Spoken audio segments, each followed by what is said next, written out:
స్తుతి కార్యక్రమంలో అనుదినము మాతో కలిసి దేవుని స్తుతిస్తున్న మా ప్రియ సోదరి సోదరులకందరికీ మన ప్రభువును రక్షకుడు యేసుక్రీస్తు అమూల్యమైన నామమున అందరికీ ప్రేమతో వందనాలు.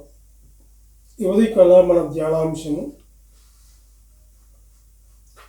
జార స్త్రీ వలన అపాయము.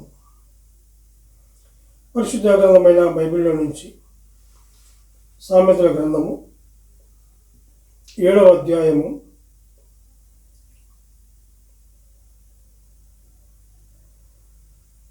1 నుంచి 5 వచనాలు చదువుకుందాం. నా కుమారుడా, నా మాటలను మనసులో ఉంచుకొనుము, నా ఆజ్ఞలను నీ యొద్ద దాచిపెట్టుకొనుము. నా ఆజ్ఞలను నీవు మనసున ఉంచుకొనిన ఎడల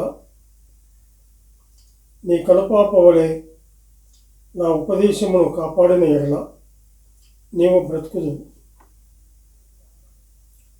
నీ వేళ్లకు వాటిని కట్టుకొనుము, నీ హృదయమును పలక మీద వాటిని వ్రాసుకొనుము. జ్ఞానముతో నీవు నాకు అక్కవనియు, తెలివితో నీవు నాకు చిలికెత్తవనియు చెప్పుము. అవి నీవు జారస్త్రీ యొద్దకు పోకుండాను, ఇచ్చుకము లాడు పరస్త్రీకి లోపడకుండాను నిన్ను కాపాడును. అనుదినము అరుణోదయ స్థితి కార్యక్రమంలో ఇలా చేరి ఆయన సన్నిధిలో ఆయన కృపాసనం మీదకు వచ్చి ఆయన స్తుతించి గణపరిచే భాగ్యాన్ని దేవాతి దేవుడు మనకు అనుగ్రహించాడు. అందును బట్టి మనం ఎంతగానో ఆయన్ను స్తుతించవలసిన వారముగా మనం ఉంటున్నాం. ఈ ఉదయకాల వేళలో కూడా ఆయన సన్నిధిలో చేరి గనుడు, మహోన్నతుడు, పరిశుద్ధుడు వంటి దేవాతి దేవుణ్ణి స్తుతించి గణపరిచే భాగ్యాన్ని దేవుడు మనకు అనుగ్రహించాడు. ఉదయకాల వేళలో చదువుకున్నటువంటి లేఖన భాగంలో మరి 7వ అధ్యాయము 5వ వచనములో అవి నీవు జారాస్త్రీ యొద్దకు పోకుండాను, ఇచ్చకము లాడు పరస్త్రీకి లోపడకుండాను నిన్ను కాపాడును అని చెప్పేసి చూస్తున్నాను.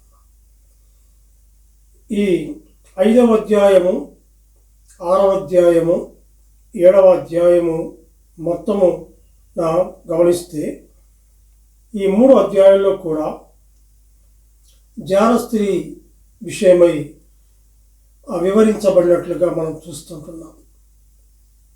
జారస్త్రీ అనగా తన భర్తను విడిచి వేరొక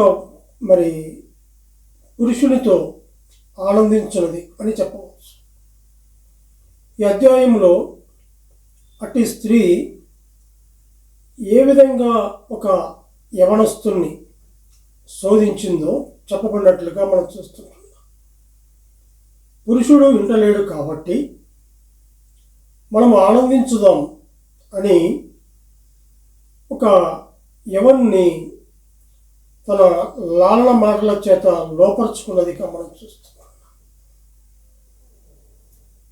5వ అధ్యాయములో 9 నుంచి 21 వచనాలు మనం చూస్తే అక్కడ 5వ అధ్యాయము 9వ వచనం నుంచి వెళ్ళిన ఎడల పరులకు నీ యవన బలమును, క్రూరులకు నీ జీవిత కాలమును ఇచ్చివేతువు అని చెప్పి చూస్తాం. 21వ వచనంలో చూస్తే నరుని మార్గములను యెహోవా ఎరుగును, వాటి నడతలన్నింటినీ ఆయన గుర్తించును అని చెప్పేసి చూస్తాం. ఉదయకాల వేళలో మనం గమనించినట్లయితే జారస్త్రీ వలన అపాయం, జారస్త్రీ యొద్దకు వెళ్లకుండా ఉండే మార్గం ఈ 7వ అధ్యాయము 1 నుంచి 5 వచనాలు మనం చూస్తుంటున్నాం. దేవుని ఆజ్ఞలను గైకొన్నట్లయితే అవి జారస్త్రీ యొద్దకు పోకుండా మరియు పరస్త్రీకి లోబడకుండా మనల్ని కాపాడుతాయి. దేవుని యొక్క ఆజ్ఞలను మన మనసులో ఉంచుకోవాలి. హృదయం అనే పలక మీద వాటిని వ్రాసుకోవాలను అని చెప్పేసి మనం చూస్తున్నాం. 3వ వచనం 7:3 నీ వ్రేళ్లకు వాటిని కట్టుకొనుము, నీ హృదయమును పలక మీద వాటిని వ్రాసుకో. జ్ఞానముతో నీవు నా అక్కవనియు, తెలివితో నీవు నాకు చిలకత్తెవనియు చెప్పుము అని చెప్పేసి చూస్తున్నాం. అవును, ఎప్పుడైతే ఆయన వాక్యము ఆయన ఆజ్ఞలను బట్టి నడుచుకుంటారో వారు కాపాడబడతారు. దేవుని యొక్క ఆజ్ఞలను మన మనసులో ఉంచుకోవాలి, వాటిని హృదయమును పలక మీద వ్రాసుకోవాలి, దేవుని జ్ఞానమును సంపాదించుకోవాలి. ఒకటి అక్కడ చూస్తే మనము దేవుని మాటలు మన మనసులో ఉంచుకోవాలి. 1. 2 ఆయన ఆజ్ఞలను దాచిపెట్టుకోవాలి. 3 అప్పుడు బ్రతుకుతారు. ఎప్పుడైతే ఆయన మాటలను మనసులో ఉంచుకుంటారో, ఆయన ఆజ్ఞలను ఎప్పుడైతే దాచిపెట్టుకుంటారో అప్పుడు బ్రతుకుతారు. అంతేకాదు, వాటిని వ్రేళ్లకు కట్టుకోవాలి, హృదయం అనే పలక మీద వ్రాసుకోవాలి. 6 జ్ఞానము తెలివిని అక్క చెల్లెళ్ళుగా చేసుకోవాలి. 7 ఇవి అన్నీ ఇవన్నీ కలిగినప్పుడు జారా స్త్రీకి పరస్త్రీకి లోబడం. గమనించాలి, దేవుని వాక్యమును కలిగి ఉండాలి. 6వ అధ్యాయము సామెతల గ్రంథం 6వ అధ్యాయము 24 నుంచి 35 వరకు కూడా మనం అక్కడ చదివినట్లయితే 6వ అధ్యాయం 24వ వచనంలో చెడు స్త్రీ యొద్దకు పోకుండాను, పరస్త్రీ పలుకులు ఇచ్చకపు మాటలకు లోబడకుండాను అవి నిన్ను కాపాడు.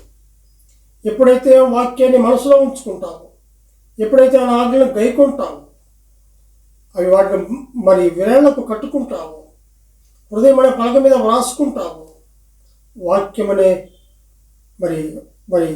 జ్ఞానము కలిగి తెలివి కలిగి వాటిని అక్క చెల్లెలుగా చేసుకుంటావో అప్పుడు నువ్వు బ్రతుకుతావు.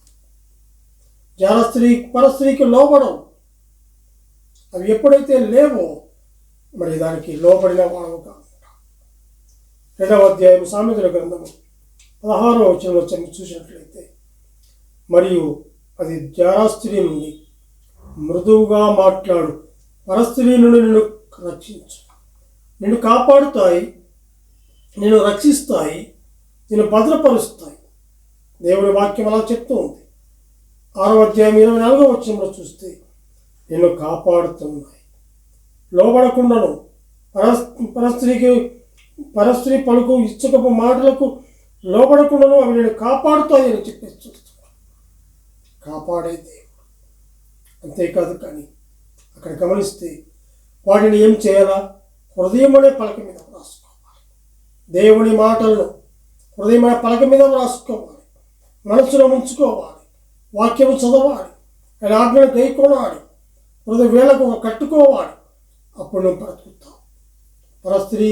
జార స్త్రీ చెంతకు వెళ్లకుండా నువ్వు కాపాడబడతావు, నువ్వు రక్షింపబడతావు, నువ్వు విడుదల పొందుతావు, నీవు దేవుని సన్నిధిలో కనపడతావు. ఎప్పుడైతే ఇవి నీ హృదయం అనే పలక మీద వ్రాసుకోవో, అవి ఉండవో, అప్పుడు ఏమవుతుందంటే అదిగో జారా స్త్రీ వలన అపాయం కలుగుతుంది. హృదయం అనే పలక మీద వ్రాసుకోవాలి, దేవుని జ్ఞానాన్ని సంపాదించుకోవాలి. అప్పుడు నువ్వు భద్రపరచబడతావు. 5వ వచనంలో ఒకసారి చూడండి. 7వ అధ్యాయం 5వ వచనంలో నీవు జార స్త్రీ ఎదుగు పోకుండాను, ఇచ్చకము నాడు పరస్త్రీకి లోబడకుండాను నిన్ను కాపాడుతావు. 4వ వచనంలో జ్ఞానముతోను నీవు నా అక్కవని, తెలివితో నీవు నాకు చెలికెత్తవని చెప్పు.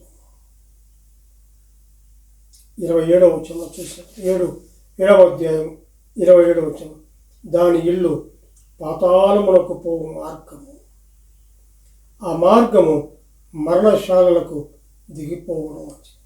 ఎప్పుడైతే జారస్త్రీ పరస్త్రీ మాటలకు లోపడతామో అప్పుడు ఆ పాతాళములకు పోవు మార్గం, ఆ మార్గము మరణశాలకు దిగిపోతాం. ఎంతోమంది యవనస్తులు ఇలాగ చెడిపోతూ ఉన్నారు. పరస్త్రీ జారస్త్రీకి లోబడిపోయి అపాయము తెచ్చుకొని ఎంతగానో వారి యొక్క యవన ప్రాయమును ఎంతగానో వారు భంగపరుచుకుంటున్నారు, వ్యర్థపరుచుకుంటున్నారు. ప్రియ సోదరి సోదరుడా, ఈ ఉదయకాల వేళలో ఈ వాక్యములు ఉంటున్నావేమో, ఈ వాక్యమును చదువు, వాక్యంలో ఉన్న అర్థాన్ని నువ్వు తెలుసుకో. ఎందుకంటే దానివల్ల ఎంతో అపాయం ఉంది, శోధనలో పడిపోతాం. దాని వలన లాభము లేదు, మరణం ఉంది. భయంకరమైన పరిస్థితుల్లో నుండి తప్పించబడాలంటే నిజమైనటువంటి దేవుడు ఆయనే నిజమైనటువంటి దేవుడు యేసుక్రీస్తు. ఆయన జ్ఞానమైనటువంటి క్రీస్తు. జ్ఞానం కలిగిన మాటను ఎప్పుడైతే నీ హృదయంలో భద్రపరుచుకుంటావో అప్పుడు నువ్వు రక్షింపబడతావు. అని అంటాడు కదా, నా కుమారుడా నా మాటలు మనసులో ఉంచుకో, నా ఆజ్ఞలను నీతో దాచిపెట్టుకొను, నా ఆజ్ఞలను నీవు మనసులో ఉంచుకొనము, నీ కనుపాపల వలె నా ఉపదేశము కాపాడే నేను బ్రతకటానికి ఇవన్నీ కూడా నీ హృదయంలో భద్రపరచుకోవాలి. నీ కొరకే కదా, నా కొరకే కదా ప్రభువైన యేసుక్రీస్తు 2026వ సంవత్సరానికి పూర్వం ఆయన పరలోకం నుండి భూలోకానికి మానవునిగా వచ్చి మధ్యవర్తిగా వచ్చి నీ ఎడల నా ఎడల చూపినటువంటి ఆ ప్రేమను బట్టి ఆయన మనం స్తుతించాలి. దేవుడు కొద్ది లేఖనాలను దీవించి ఆశీర్వదించును గాక. ప్రార్థన చేసుకుందాం. మమ్మల్ని ఎంతో మిక్కిలిగా ప్రేమించిన మా ప్రియ పరలోకపు తండ్రి, మీ ఘనమైన శ్రేష్టమైన ఉన్నతమైన నామములకు స్తుతులు స్తోత్రములు చెల్లించుకుంటున్నాము. దేవ, ఉదయకాల వేళలో చదవబడినటువంటి లేఖన భాగాన్ని దీవించి ఆశీర్వదించేందుకే స్తోత్రములు. అందులో సత్యాన్ని మాకు తెలియపరిచినందుకే మీకు వందనాలు చెల్లించుకుంటూ మా రక్షకుడైన యేసుక్రీస్తు అమూల్యమైన నామమున స్తుతులు స్తోత్రములు చెల్లించి ప్రార్థన చేయుచున్నాము తండ్రి. ఆమెన్.